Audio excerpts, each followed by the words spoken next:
Hello बच्चों, चलिए प्रश्न को पढ़ते हैं। इलेक्ट्रोमेरिक प्रभाव को परिभाषित कीजिए। तो आइए प्रश्न की मुख्य अवधारणा पे बात करते हैं। मुख्य अवधारणा, इलेक्ट्रोमेरिक प्रभाव। इलेक्ट्रोमेरिक प्रभाव एक इलेक्ट्रॉनिक प्रभाव है। एक इलेक्ट्रॉनिक प्रभाव है, यानी वे प्रभाव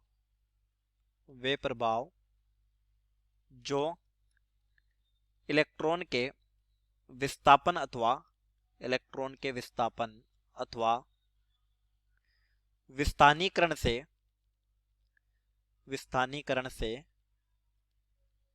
उत्पन्न होते हैं। तो चलिए समझते हैं इलेक्ट्रोमेरिक प्रभाव के बारे में। इलेक्ट्रोमेरिक प्रभाव में पाई इलेक्ट्रॉनों का विस्थापन होता है।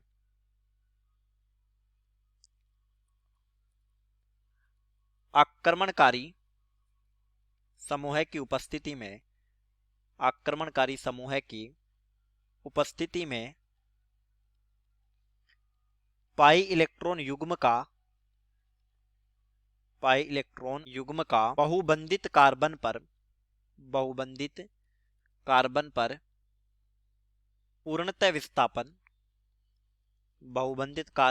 पूर्णतः विस्थापन इलेक्ट्रोमेरिक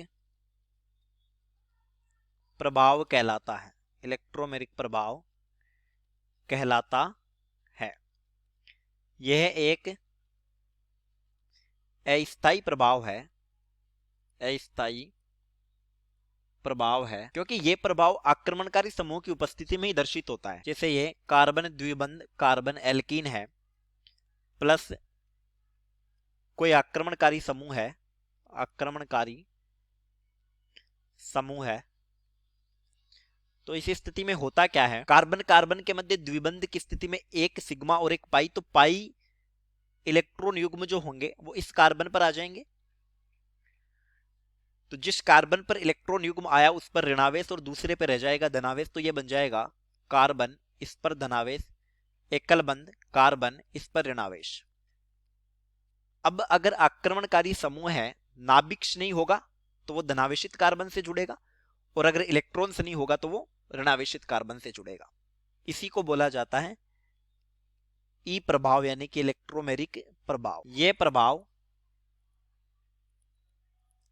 दो प्रकार का होता है।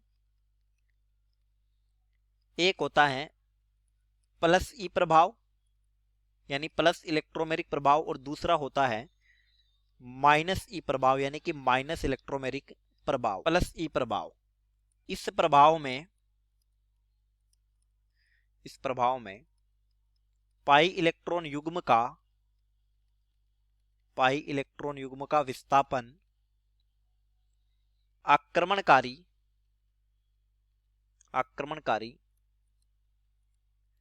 समूह की दिशा में होता है। यानी पाई इलेक्ट्रॉन युग्म उस कार्बन पर जाएंगे जिस पर आक्रमणकारी समूह जुड़ेगा। यह प्रभाव असंतृप्त यौगिकों की इलेक्ट्रॉन से योगात्मक अभिक्रियाओं में देखने को मिलता है। जैसे कार्बन द्विबंध कार्बन, यहां पर H+ एक इलेक्ट्रॉन से नहीं है, तो जब H+ का योग होगा तो होगा क्या, पाई बंध के इलेक्ट्रॉन इस कार्बन पर आ जाएंगे। H+ एक इलेक्ट्रॉन से नहीं है,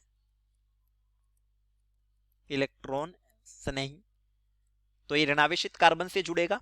यानी जिस कार्बन पर पाई इलेक्ट्रॉन युग्म आए उसी के साथ H+ जुड़ गया, तो ये प्लस ई प्रभाव हो गया और इससे बन गया कार्बन, इस पर रह गया धनावेश, कार्बन प्लस माइनस एक बंध बना लेता है CH, को बोलेंगे प्लस ई प्रभाव।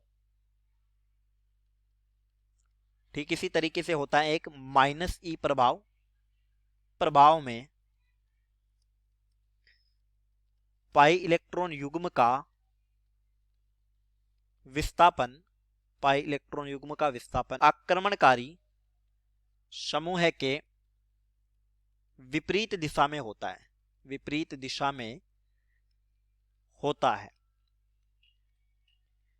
यानी जिस कार्बन पर पाई इलेक्ट्रॉन युग्म आएंगे उसके साथ आक्रमणकारी समूह नहीं जुड़ेगा। ये प्रभाव कार्बोनिल यौगिकों की नाभिक से योगात्मक अभिक्रियाओं में दिखता है। जैसे ये कार्बोनिल यौगिक है सी द्विबंध O प्लस, ये Cn- है, Cn- यहां पर एक नाभिक से नहीं है, नाभिक से नहीं। तो देखिए होता क्या है, ऑक्सीजन की विद्युत ऋणता अधिक होती है तो इस पर पाइबंध के इलेक्ट्रॉन आ जाते हैं, तो कार्बन पर आ जाएगा धनावेश और ये हो गया इस कार्बन पर धनावेश, ऑक्सीजन पर ऋणावेश और धनावेशित कार्बन के साथ Cn- जुड़ जाएगा, कार्बन Cn ऑक्सीजन पर ऋणावेश। ये होता है -E प्रभाव। तो हमने इलेक्ट्रोमैग्नेटिक प्रभाव को समझा। चलिए उम्मीद करता हूं प्रश्न समझ आया होगा। धन्यवाद।